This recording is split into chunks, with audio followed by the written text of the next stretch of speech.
ले भाई दोस्तों, आज आपको बताएंगे इंडिया और साउथ अफ्रीका दोनों के दो लेजेंड का अभी लीग चल रही है। उस लीग में साउथ अफ्रीका और इंडिया टीम आमने सामने थी, जो कि इंग्लैंड के नॉर्थहैम्पटन के ग्राउंड पर खेला गया था। छठा इस लीग का छठा मैच था, जिसमें इंडिया की टीम ने जीता था टॉस और बोला कि हम पहले करें गेंदबाजी। तो पहले बैटिंग आती दोस्तों साउथ अफ्रीका लेजेंड की, और उनके दोनों ओपनर आते हैं आसिम अमला और जैक्स रुडोल्फ। आसिम अमला दोस्तों इस मैच में 19 गेंदों का सामना करते हुए 4 चौकों की मदद से 22 रन बनाते हैं, और वो पीयूष चावला गेंद पर अभिमन्यु मिथुन को कैच दे बैठते हैं। दूसरे ओपनर जैक्स रुडोल्फ 20 गेंदों का सामना करने के बाद 2 चौकों की मदद से 22 रन बनाते हैं, और वो युवराज सिंह और यूसुफ पठान के द्वारा दोनों के कॉम्बिनेशन से उसको रन आउट कर दिया जाता है। फिर आते दोस्तों सारेल अरवी 12 गेंदों का सामना करने के बाद 3 चौकों की मदद से 15 रन बनाते हैं, और वो यूसुफ पठान के द्वारा एक बहुत ही बेहतरीन डिलीवरी पर उनको बोल्ड कर दिया जाता है। फिर आते हैं भाई कैप्टन साहब, सरपंच साहब आते हैं, यानी एबी डिविलियर्स। 30 गेंदों का सामना करने के बाद 3 चौके और 4 छक्कों की मदद से वो 63 रन बनाते हैं, और वो अंततः नॉट आउट रहते हैं, यानी नाबाद रहते हैं, नॉट आउट रहते हैं। फिर आते हैं जीन पॉल डुमिनी यानी जेपी डुमिनी।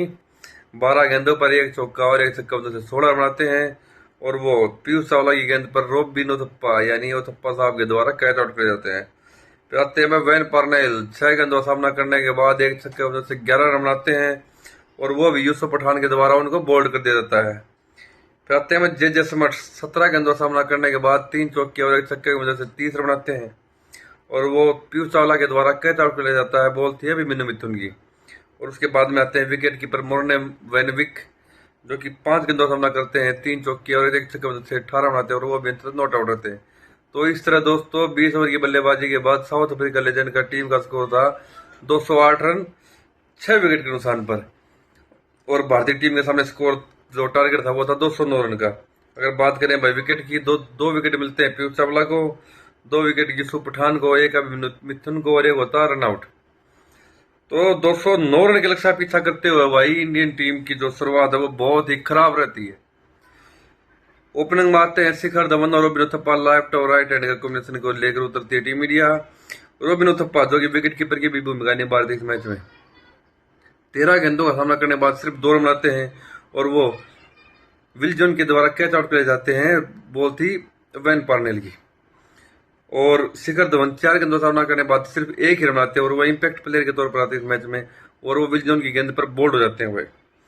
फिर आते हैं मिस्टर आईपीएल यानी सुरेश रैना। 11 गेंदों का सामना करने के बाद 3 चौकों पर 16 रन बनाते हैं, और वो ओलिवियर की गेंद पर बोल्ड हो जाते हैं भाई। फिर आते हैं अंबाती रायडू। 2 गेंदों का सामना करने के बाद कोई भी रन नहीं बनाते हैं भाई। स्कोर बोर्ड को बोला भाई तो बैठा रहे, तो तन्ना उठने को जरूरत नहीं है, मैं नुआ चले जाऊंगा। तो 2 गेंदों का सामना करने के बाद बिना कोई रन बनाए वो आउट हो जाते हैं वैन पार्नेल की गेंद पर। फिर आते हैं बस टोट बिन्नी। 39 गेंदों का सामना करने के बाद 3 चौकी और 1 छक्का से 37 रन बनाते हैं, और वो अंतर नॉट आउट रहते हैं, यानी नाबाद रहते हैं। फिर आते हैं भाई यूसुफ पठान। 5 गेंदों का सामना करने के बाद 1 चौके से 5 ही रन बनाते हैं, और अरवी के द्वारा कैच आउट कर जाते हैं। बॉल थी इमरान ताहिर की,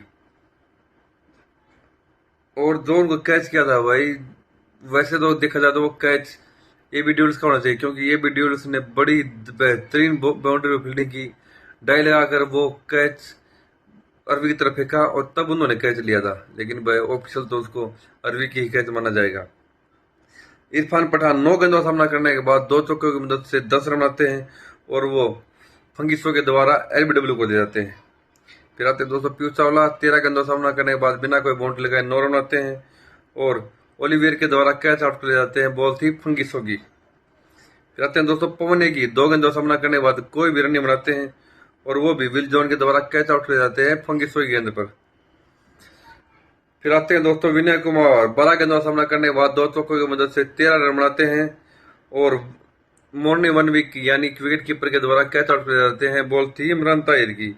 और लास्ट में आते हैं दोस्तों अभिमन्यु मिथुन, जो कि बिना कोई गेंद खेले ही नॉट आउट रहते हैं। इस तरह दोस्तों 18.2 ओवर की बल्लेबाजी के बाद इंडिया की टीम का स्कोर होता है 111 पर 9 विकेट, और साउथ अफ्रीका की टीम इस मैच को डकवर्थ लुईस के मैच से बीच में बारिश आ जाने की वजह से इस मैच को यहीं पर रोक दिया गया, और 88 रन से इस मैच को जीता। अगर बात करें विकेटों की भाई, तो सबसे ज्यादा विकेट लेने वाले बल्ले गेंदबाज रहे फंगिसो, जिन्होंने 3 विकेट ली, 2 विकेट मिली इमरान ताहिर को, 2 पर्नेल को, 1 विल्जॉन को और 1 विकेट मिली ओलिवियर को।